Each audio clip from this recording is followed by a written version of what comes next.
So tell me, why should it be true that I get a kick out of you? He just may be the most popular singer of this century. What is the mystique of Frank Sinatra? Get your thoughts ready and get ready to talk back.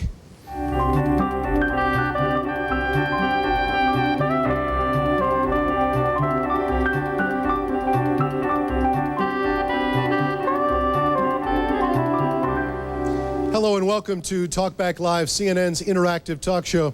I'm Steve Bartlestein. Frank Sinatra succumbed to heart disease last night at the age of 82. The son of Italian immigrants from Hoboken, New Jersey, rose from big band singer to teen idol to romantic balladeer to screen idol.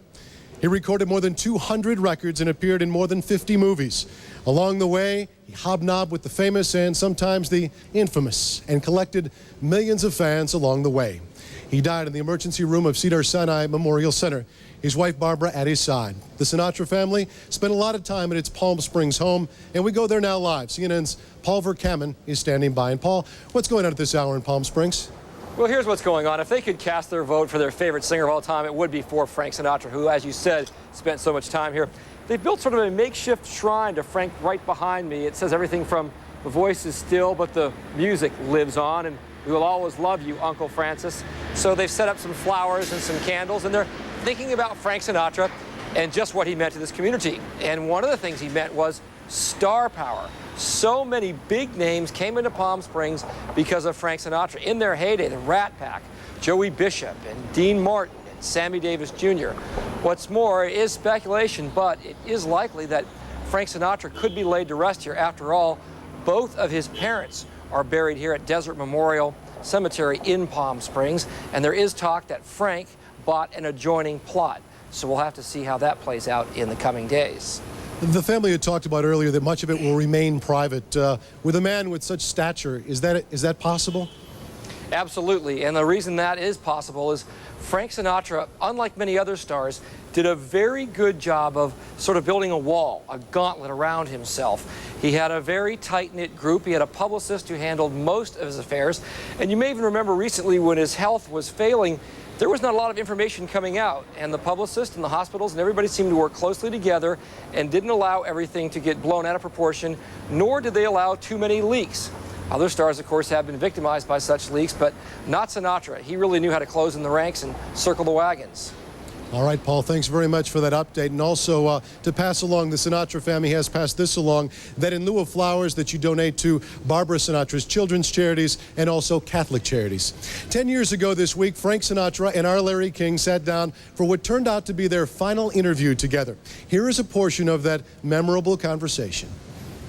Yeah, but you're a legend, though. I mean, you do know that. I don't know about legend. I mean, everybody's a legend. If everybody were really legends, but nobody, no normal people in the world. Everybody would be a legend. Yeah, but you know you've gone beyond Estrada. I mean, you're in another ballpark, Frank. Yeah, I agree with that. And there's a very good chance that I probably should have gotten out by now.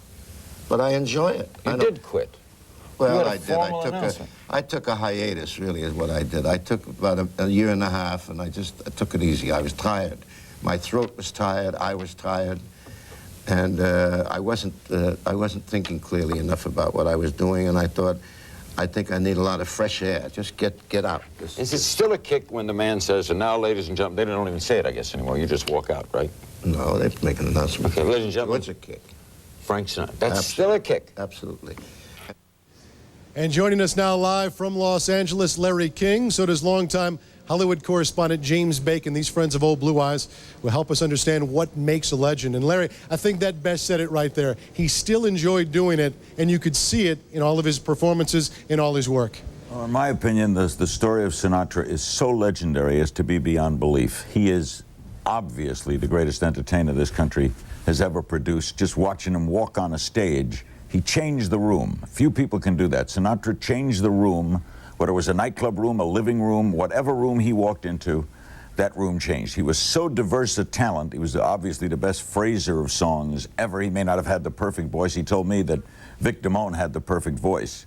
But he could phrase a song so that if he was singing a sad song, He made you feel sad. If down in your life and you really were brooding and you listened to the wee small hours in the morning, it could be suicidal, because the guy just had a way of capturing. Another whole aspect of his life was his film career, an extraordinary film career. Starred in some great movies, produced and owned The Manchurian Candidate, about which we spoke in that interview. He was a wonderful painter.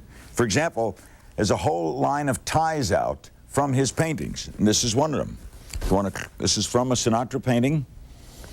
That's a line of ties. They sent me the whole bunch of ties some months ago, and there's his famed ID on the back. And another thing, I'm sure Jim Bacon will back this up. If Frank Sinatra was your friend, you didn't need anybody else. He was loyal to a frenzy. I mean, his bad parts were obvious. He had a terrible, quick temper. He could put people down. He could get very angry. But when he wanted to be charming, no one was better. But if you were his friend, you were his friend till the end. So he was everyone. You could say the name Frank Sinatra and just hear that. The name Frank Sinatra, whack. Everything's covered. Loyalty, Mr. Bacon. We'll bring you in, as Larry talked about. That's the thing I heard all day long today when all of his friends recounted all of the great times. It was loyalty, and that this man was certainly loyal to you the whole time. That's a Sicilian quality, and Frank was half Sicilian. What is your fondest memory, Mr. Bacon? I know that you go back. You were a Hollywood correspondent for some 50 years, still writing briefly right now. But all of those good old days, recall your finest memory if you can. My finest memory of Frank was when I went with him in 1958 to Monte Carlo. And he rehearsed 10 minutes with a pickup band from Paris, none of whom could understand English. But it was the greatest performance I think he ever gave, and I've seen him more than 1,000 times. And I'll never forget, I was sitting with Noel Coward and Somerset Maugham, the author. And at the end of the performance, Noel Coward, you know, that impeccable Englishman, a master of language, got up and said, "Frank, it's a gasser," and he screamed it. And, you know, that was Frank's big expression back in those days in the 50s. Anything good was a gasser. And here was Noel Coward coming up with it. Then after the concert, we all went up to Frank's suite. And a lot of Jack Daniels was consumed. And about 4 o'clock in the morning, Frank was in a chair, and he gave me his pork pie hat, the famous straw. And I had it on my head, and I can't sing at all, but I sang "Come Fly With Me."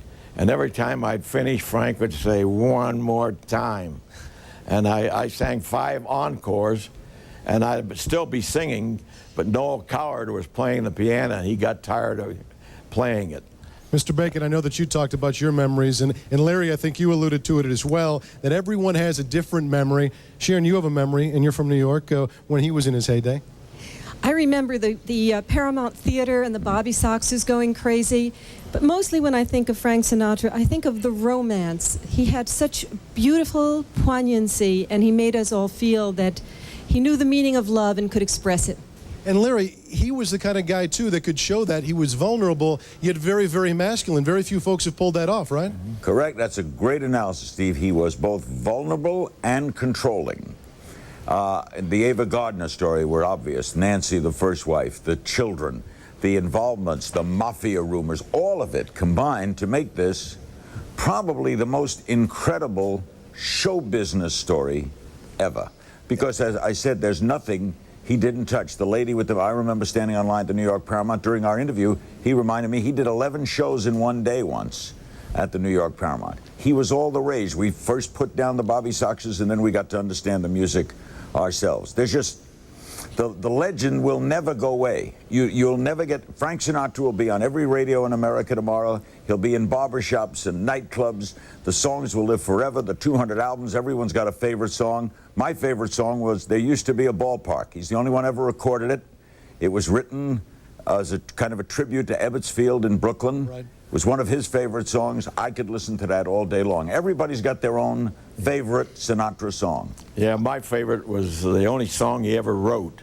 It was called "This Love of Mine," and it was terrific. That's a great song. Great song, and I was always urging him to sing it. He made the best Christmas album ever made. Frank Right. Sinatra's Jolly Christmas. You listen to him sing Sammy Kahn's Christmas Waltz. It's the time of year when the world falls in love. Forget it. All right, I hate to break this up. We'll come back with more of these remembrances. We'll continue in our conversations on the Sinatra legend in just a moment. And CNN also, the place you want to tune tonight throughout the day and the evening. CNN Showbiz Today will present a Frank Sinatra special at 5:30 p.m. Eastern. Of course, Larry King Live will feature the life of Frank Sinatra on CNN at 9 o'clock Eastern, 5 o'clock for those of you on the West Coast. And at 10 o'clock Eastern, a CNN special, Sinatra, The Voice. We're back with more. This is Talkback Live. From champagne, mere alcohol doesn't thrill me at all. So tell me, why should it be true? I'll walk alone, they'll ask me why, and I'll tell them I'd rather. By 1943, Sinatra was known as The Voice, and over the next couple of years, his appearances at the Paramount were more than just performances, they were considered cultural events. Bobby Soxers lined up for hours to see him, causing New York's mayor, Fiorello LaGuardia, to revise the curfew laws. Welcome back. This is Talkback Live. And Duke Ellington said there was no comparing Frank Sinatra. He was beyond category, no specific genre. And Vic Damone said there will be another one like him, not coming along anytime soon. Frank Sinatra first gained attention as that singer with the Tommy Dorsey Orchestra. On the phone now from Bay Harbor, Florida, is Janie Dorsey, wife of the late band leader, I'm sure with many memories to share. Welcome, Mrs. Dorsey. Thanks for being with us today. Well, thank you for allowing me to. It's been many, many years since they sang together, but what great memories they still probably hold for you and your family. Well, many, many wonderful memories, but of course I too am saddened by this great loss, as all of us are, I'm sure. I feel you introduced me as Tommy's wife. I had to get used to the name widow. I didn't like it at all, and I feel very sorry for Barbara having to do the same thing right now. 1940, he joined your husband's band. Boy, back when I guess music was simpler and perhaps much classier. I agree. How did you depict those years when he was with Frank? Well, I must be honest with you. I was not married to Tommy then. Our marriage took place later, after Frank had already left Tommy. But of course, I know Frank and all his family. Frank Jr. sang with my orchestra. I have the Tommy Dorsey Orchestra out today, and I had Frank Sinatra Jr. singing with us at one time. Mr. Bacon and Larry, we can bring you in here as well to reminisce. Mr. Bacon, I'm sure you remember when he was with the Tommy Dorsey Orchestra. Oh, yeah. I think some of the greatest recordings that Frank ever made were with Tommy. It was fantastic. Did you not that your favorite was This Love of Mine? That was with Tommy. Yeah, I remember, yeah. Sure. I still have that record. In Palm Springs once, Steve, I was proud enough to speak for Barbara Sinatra Children's Center, and Sinatra was at the speech, and it was really weird to be standing on a stage and Frank Sinatra sitting in the audience. That was weird. And then there was a party at his Palm Springs home, and we were just standing in the living room, and he was reminiscing about Hoboken, I was reminiscing about Brooklyn. He never forgot his roots. No. And then I said, when was the first time you were in Palm Springs? And he told about taking a bus with the Dorsey guys, going to Palm Springs on the bus, working one night and going back. And he remembered every name of every person on the bus. Sure. That meant a lot to Frank then, you see. It meant an awful lot. He was very happy with Tommy for the mere fact that he was learning so much, the phrasing and the... he learned a lot, Stephen.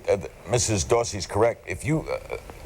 He had told me this in a radio interview a long time ago. When he sang with the Dorsey band, he would sit behind Tommy because the singer was not the star, the band was the star. Sure. Right. He would sit behind Tommy and watch Tommy play the trombone, and it was amazing to Sinatra is that his jacket didn't move.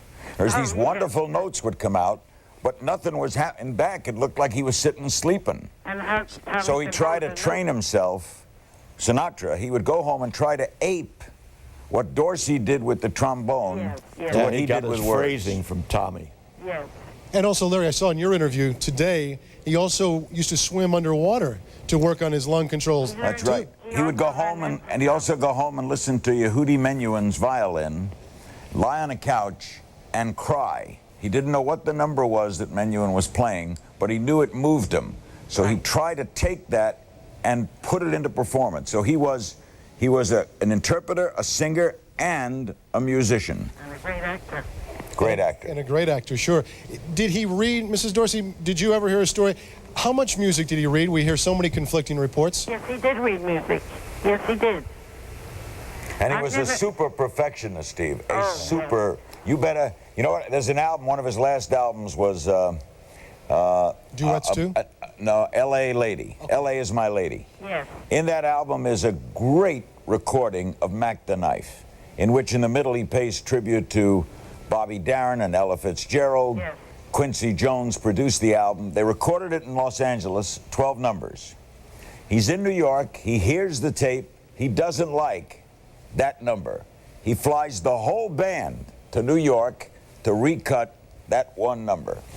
And you know, Mr. Bacon, we'll bring you into the conversation as well. Steve Allen said this morning, I heard him, he didn't feel like Frank Sinatra ever made a bad recording. And that says a lot. I mean, there's a lot of performers, as Mr. Allen said, that go back and say, well, we didn't really like this or that. He never made a bad one in his estimation. So you don't think so, either, Mrs. Dorsey, either? no, I sure don't. Well, I'll disagree there. In the last days at Columbia, he had an awful row with Mitch Miller. And Mitch Miller was giving him songs that just didn't suit him. He was doing Goodnight Irene.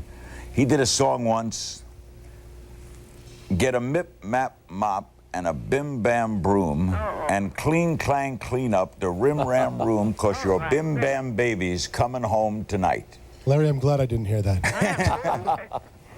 All right, we've got to take a break here. Mr. Bacon, thank you so much for sharing some of your memories with us today. We appreciate it, sir. Okay. And Mrs. Dorsey, thanks so much for taking time to be with us. My pleasure. Could I just say this one thing? Certainly. Tommy and I saw the movie together, the first movie Frank made, in which he won the Oscar, From Here to Eternity. Right. And when we came out of the movie house in New York, it was Radio City Music Hall, I believe, when we were walking out, Tommy said, being very nostalgic, he was more or less looking kind of in space. He said, you know, Frank could do everything, and damn it, everything he did was great to perfection. I thought that was quite a statement. That is quite the statement. He was the triple threat. Again, thanks so much for sharing. It was great. It was great here. Thank you. Okay. Frank Sinatra traveled in some pretty large company, including mobsters and also politicians. We'll hear from some legendary Sinatra stories from two who know him best. Chuck Granata, a Sinatra historian, and Randy Taraborelli, a Sinatra biographer. That's coming up next. This is Talkback Live.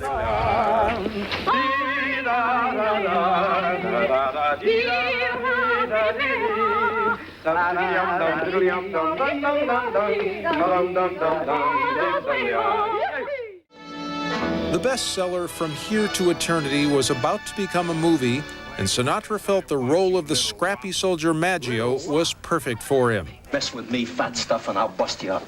The producer had already said he wanted another actor, so Frank offered to cut his usual salary from $150,000 to $8,000.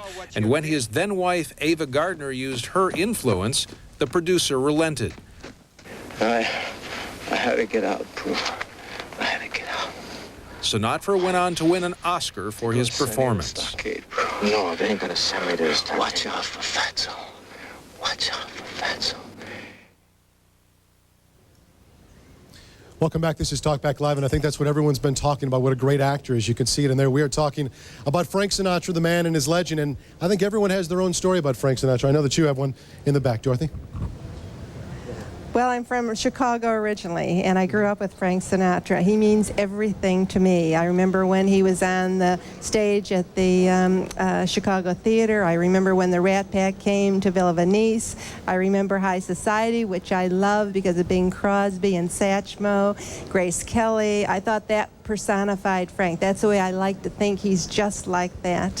His music took you back to an era or a time in your life, and I think everyone could kind of emulate that, couldn't they? Right, right. Like All the Way is another favorite song of mine. There's just so much about Frank. You can't put him in any other category. Frank Sinatra is just, he's just above everyone else. I just love him. I just really love him. There were so many great concerts, and you attended one in Connecticut that you still is with you right now.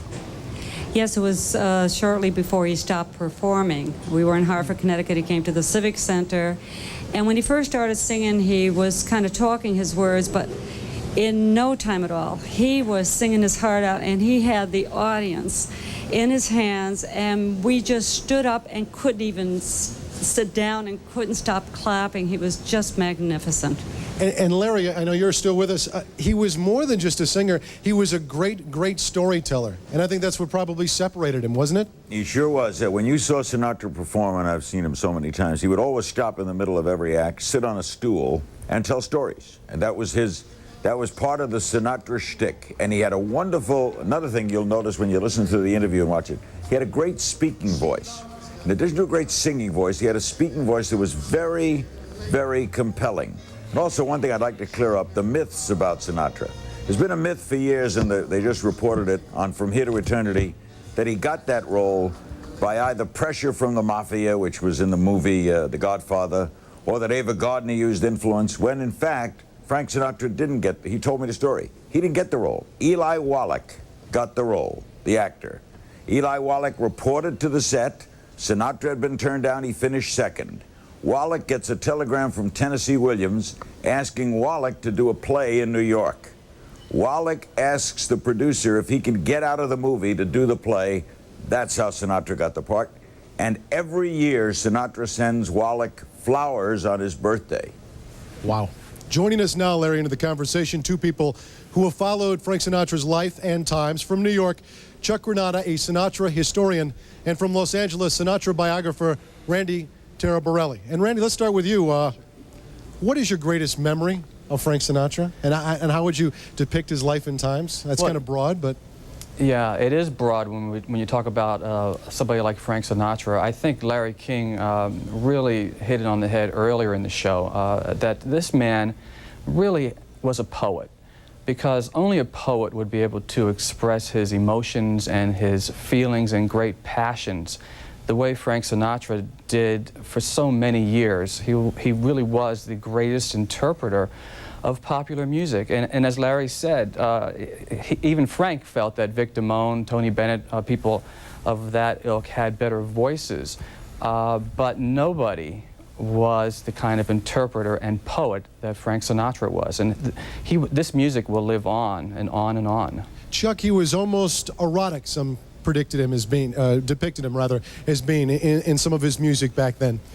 There's no doubt that Frank Sinatra really recognized from early on that one of the major influences for him was the use of the microphone.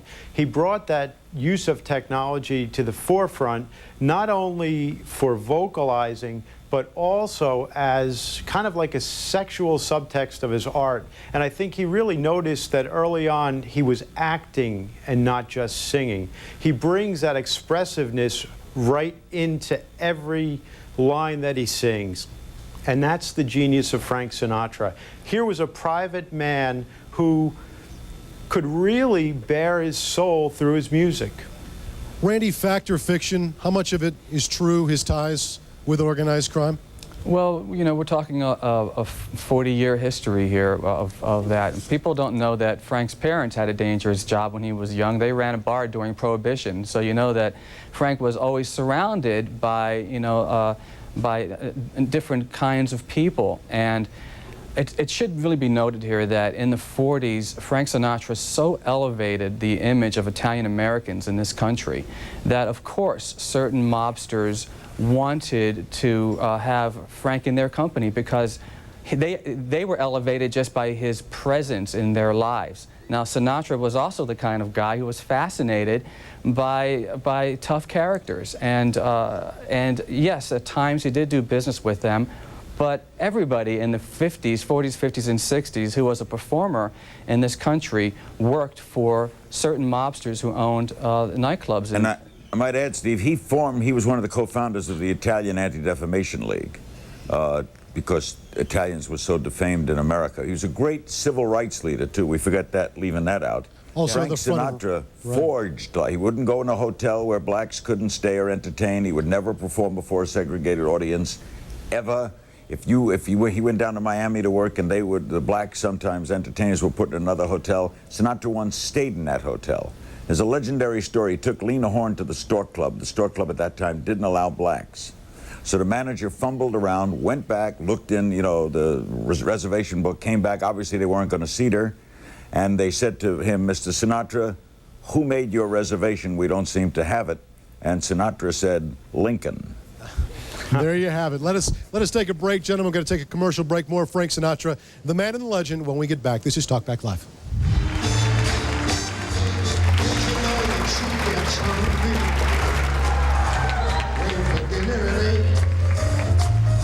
She loves the theater, and she never jumps in here late.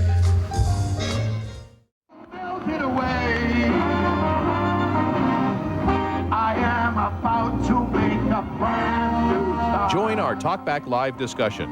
Phone us at 800-310-4266.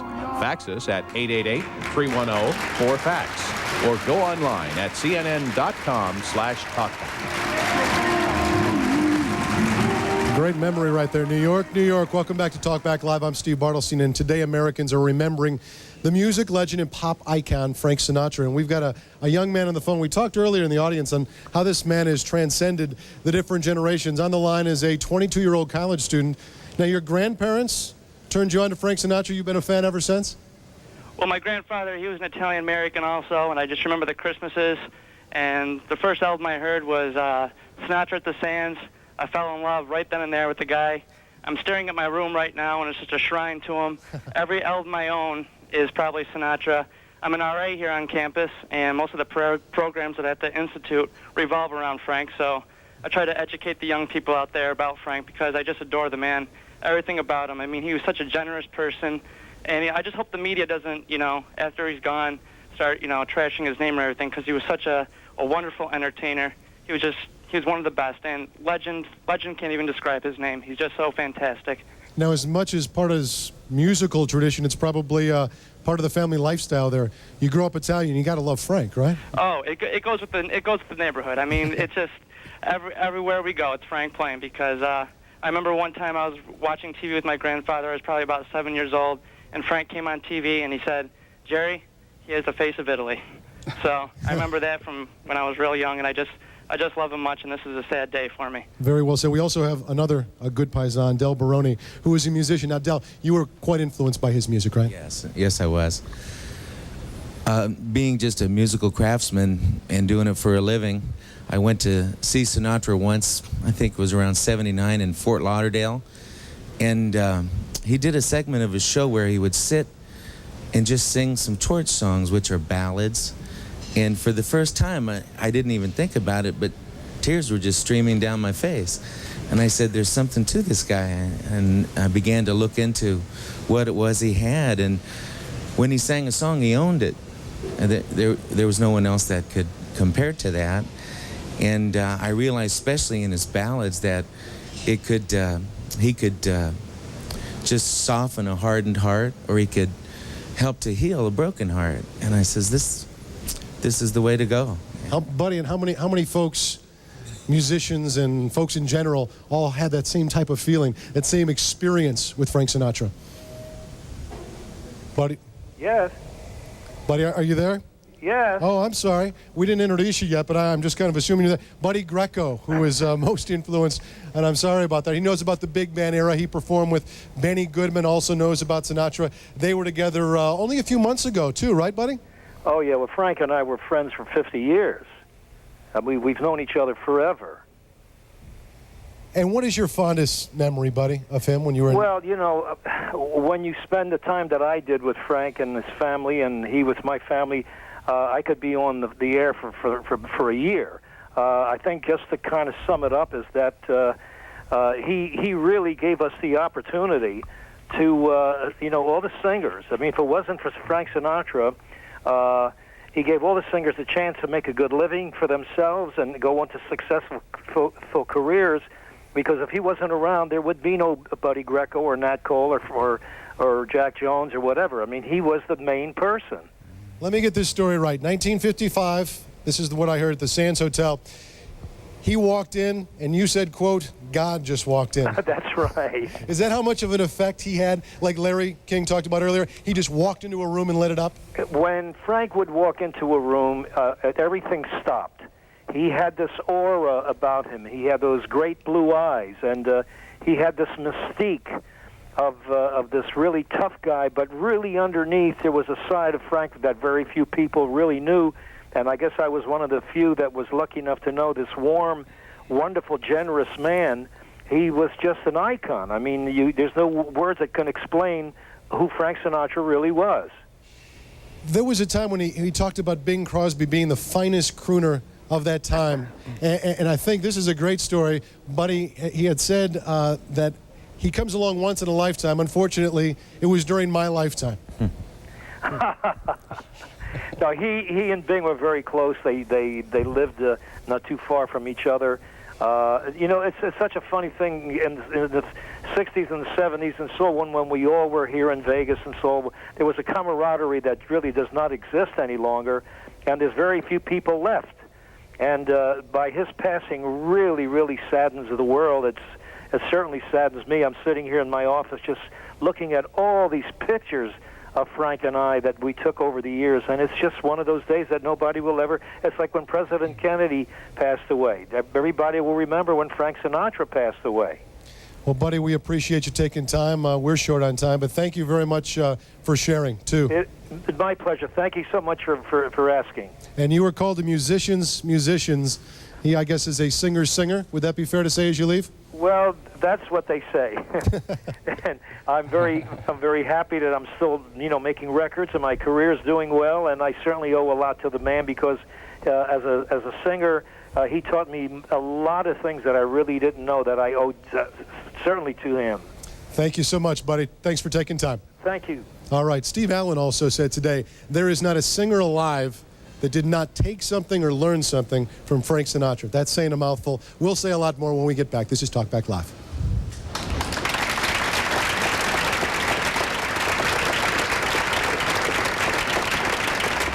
I live a life that's full, traveled each and every highway, and more, much more. I did it my way. From teen idol to Oscar-winning actor, legendary song stylist, entertainment icon, he will forever be chairman of the board. CNN looks at the extraordinary life of Frank Sinatra in a one-hour special with Judd Rose and Willow Bay. Sinatra, The Voice. Tonight, 10 Eastern, 9 Pacific on CNN.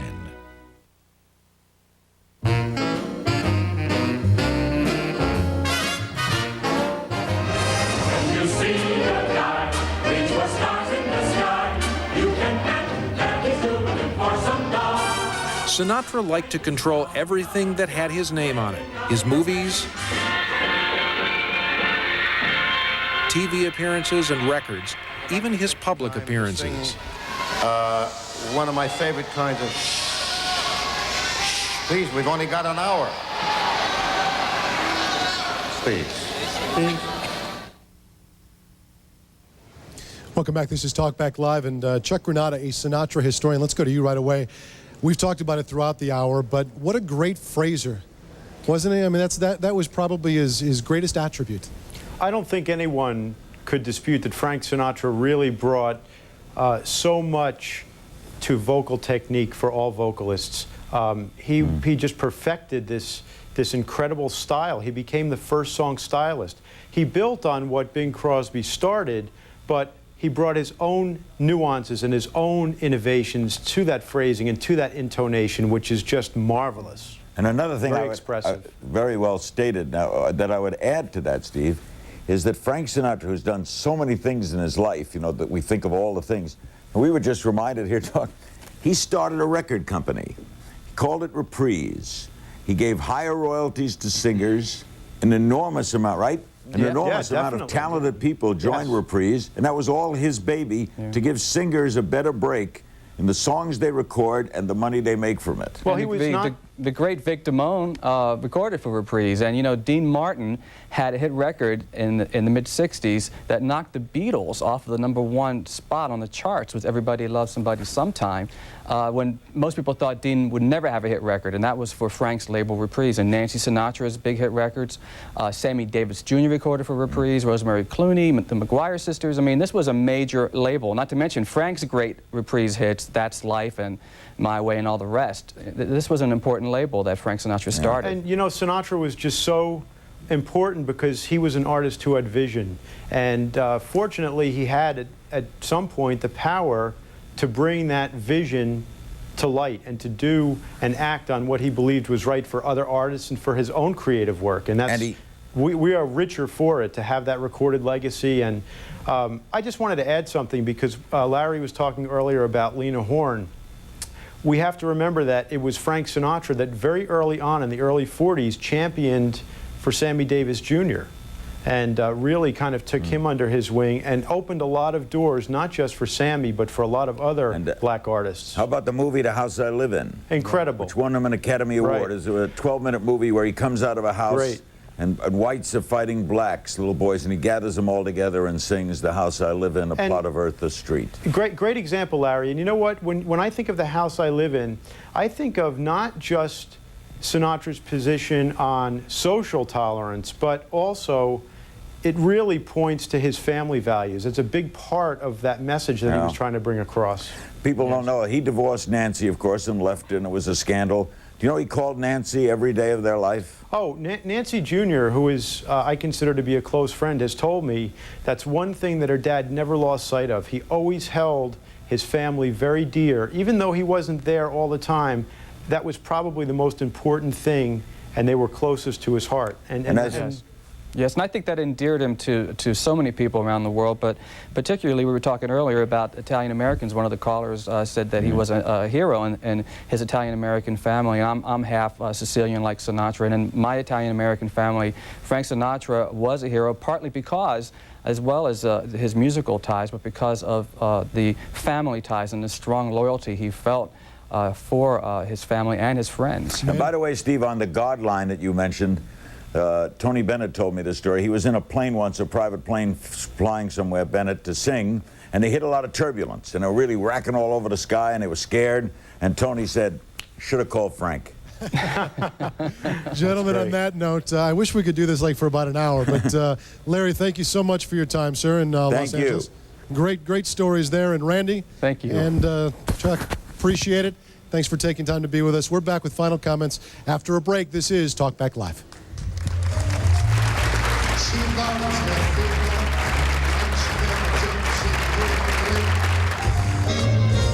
She'd never bother if someone she hated was the theater, and she never jumps in here late. She'd never bother if someone she hated. Hopefully clapping for the chairman of the board right there. Welcome back. This is Talkback Live, remembering the man, the music, but beyond that too, Marilyn, right? Yes, several months ago on Larry King Live, Frank Sinatra's two daughters were on, and they were talking about his contributions to the civil rights movement, and I believe that his greatest contribution to our country was his ability to act as an agent of social change in the civil rights movement and do what others could not do for African American musicians. And he was in a position to do that too. Dave? Yes, Steve, for more than 40 years I've felt that nobody ever has sung love ballads better than Frank Sinatra. And my personal favorite is My Funny Valentine, because I think a lot of us relate to the imperfections in those lyrics. But it made me start thinking about love songs, and made me wonder how many millions of people are on this planet who were conceived by parents listening to Sinatra love songs. And I can tell you one's right over here. There you go. Is this your funny Valentine? There you go. That'll do it. Thanks for being a good sport right there. That'll do it for Talkback Live. Thanks for the memories, Frank. We will indeed miss you. This is Talkback Live. Have a great day.